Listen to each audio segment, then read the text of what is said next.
ইয়েমেনের আকাশে গত 4 বছর ধরে যে শান্ত পরিবেশ বিরাজ করছিল 2026 সালের 6 আগস্ট সকালে তা এক নিমেষেই নরকে পরিণত হয়।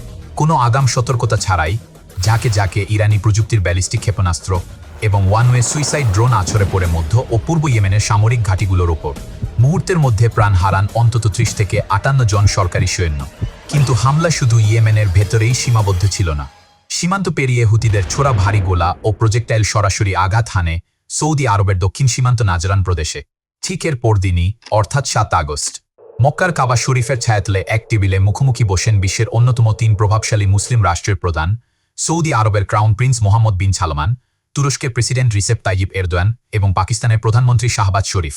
স্বাক্ষরিত হয় এক ঐতিহাসিক চুক্তি, মক্কা যৌথ প্রতিরক্ষা চুক্তি, যার মূল কথা আমাদের যে কোনো একজনের ওপর হামলা মানে 3 দেশের ওপরই হামলা। ভূরাজনীতির ইতিহাসে কি তবে জন্ম নিল এক নতুন সামরিক অক্ষ, নাকি লোহিত সাগরের এই বারুদঘর পুরো বিশ্বকে এক নতুন যুদ্ধের দিকে ঠেলে দিচ্ছে? 2026 সালের 6 আগস্ট হুতিদের বিধ্বংসী হামলার নেপথ্যে ছিল এক গোপন এবং বিশাল সামরিক অভিযান পরিকল্পনার উপস্থিতি। আসলে পর্দার আড়ালে সৌদি নেতৃত্বাধীন জোট এবং ইয়েমেনের আন্তর্জাতিকভাবে স্বীকৃত সরকারি বাহিনী এক বিশাল পদাতিক বা গ্রাউন্ড অপারেশনের প্রস্তুতি নিচ্ছিল। তাদের লক্ষ্য ছিল সরাসরি ইয়েমেনের ভেতরে প্রবেশ করে কৌশলগতভাবে অত্যন্ত গুরুত্বপূর্ণ আলবায়দা প্রদেশ ইরান সমর্থিত হুতিদের হাত থেকে পুনরুদ্ধার করা। আলবায়দা কেন এত গুরুত্বপূর্ণ? কারণ এটি পুনরুদ্ধার করা গেলে হুতিদের দক্ষিণাঞ্চলীয় সামরিক সরবরাহ লাইন বা সাপ্লাই চেইন পুরোপুরি কেটে দেওয়া সম্ভব হতো। এই উদ্দেশ্যেই সৌদি জোট তাদের নতুন প্রশিক্ষিত বিশেষ বাহিনী, হোমল্যান্ড শিল্ড ফোর্স এবং ইমার্জেন্সি ফোর্সকে সীমান্তবর্তী ও কৌশলগত পূর্ব ইয়েমেনের ক্যাম্পগুলোতে জড়ো করতে শুরু করে।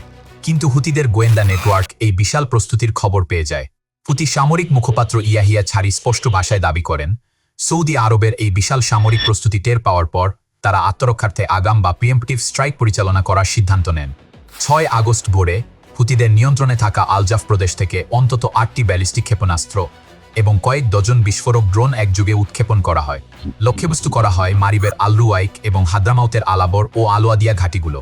একটি ক্ষেপণাস্ত্র সরাসরি আঘাত হানে, যা মুহূর্তেই 45 জনের বেশি সৈন্যকে হতাহত করে। হতাহতের বিষয়ে কিছু মিডিয়া 17 জন সৈন্য নিহতের দাবি করলেও মূলধারার গণমাধ্যম যেমন দ্য গার্ডিয়ান এবং ইয়েমেনের সরকারি সূত্রগুলো নিহতের সংখ্যা 58 জন বলে নিশ্চিত করে।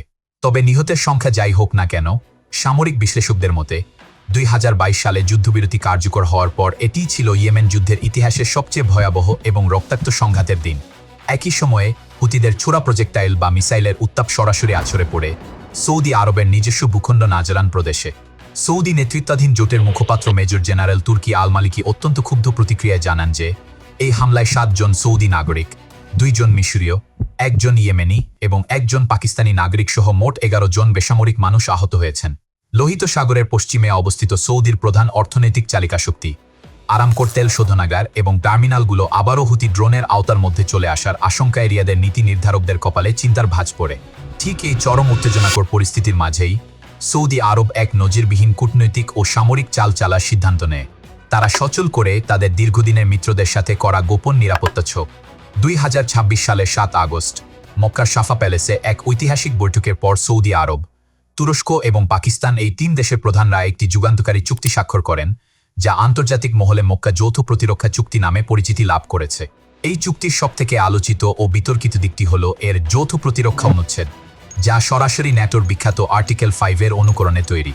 শর্ত অনুযায়ী চুক্তিবদ্ধ 3 দেশের যে কোনো একটির উপর সশস্ত্র হামলা হলে তা সবার ওপর হামলা হিসেবে গণ্য করা হবে এবং বাকি 2 দেশ আক্রান্ত মিত্রকে রক্ষায় এগিয়ে আসবে।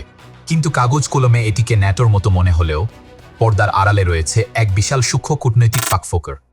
ন্যাটোর ক্ষেত্রে আক্রান্ত সদস্য দেশকে বাঁচাতে সামরিক পদক্ষেপ নেওয়া প্রায় বাধ্যবাধকতার মধ্যে পড়ে। কিন্তু মক্কা চুক্তির শর্ত অনুযায়ী নিজের দেশে হামলা মনে করলেও আক্রান্ত মিত্রকে বাঁচাতে কে কিভাবে প্রতিক্রিয়া দেখাবে তা সম্পূর্ণ সেই দেশের নিজস্ব সিদ্ধান্তের ওপর ছেড়ে দেওয়া হয়েছে। অর্থাৎ সৌদি আরবের ওপর হামলা হলে পাকিস্তান বা তুরস্ক চাইলে সরাসরি যুদ্ধজাহাজ বা সৈন্য পাঠাতে পারে, আবার চাইলে কেবল গোয়েন্দা তথ্য বা হালকা অস্ত্র সরবরাহ করে নিজেদের দায়িত্ব শেষ করতে পারে। এক্ষেত্রে কোনো পক্ষ অপর পক্ষের ওপর কোনো চাপ প্রয়োগ করতে পারবে না। ত্রুটি নম্বর 2, আগাম আগ্রাসন বনাম পাল্টা প্রতিরোধ। চুক্তির অন্যতম বড় শর্ত হল এটি কেবল আকস্মিক ও অহেতুক প্রথম হামলার ক্ষেত্রে প্রযোজ্য হবে।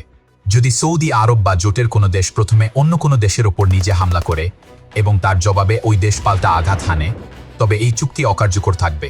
অর্থাৎ সৌদি আরব যদি ইয়েমেনের ভেতরে হুতিদের লক্ষ্য করে কোনো সামরিক অভিযান শুরু করে, আর তার পাল্টা হিসেবে হুতিরা যদি রিয়াদ বা আরামকোতে ক্ষেপণাস্ত্র ছোড়ে, তবে পাকিস্তান বা তুরস্ক সামরিকভাবে সৌদিকে বাঁচাতে এগিয়ে আসতে বাধ্য নয়।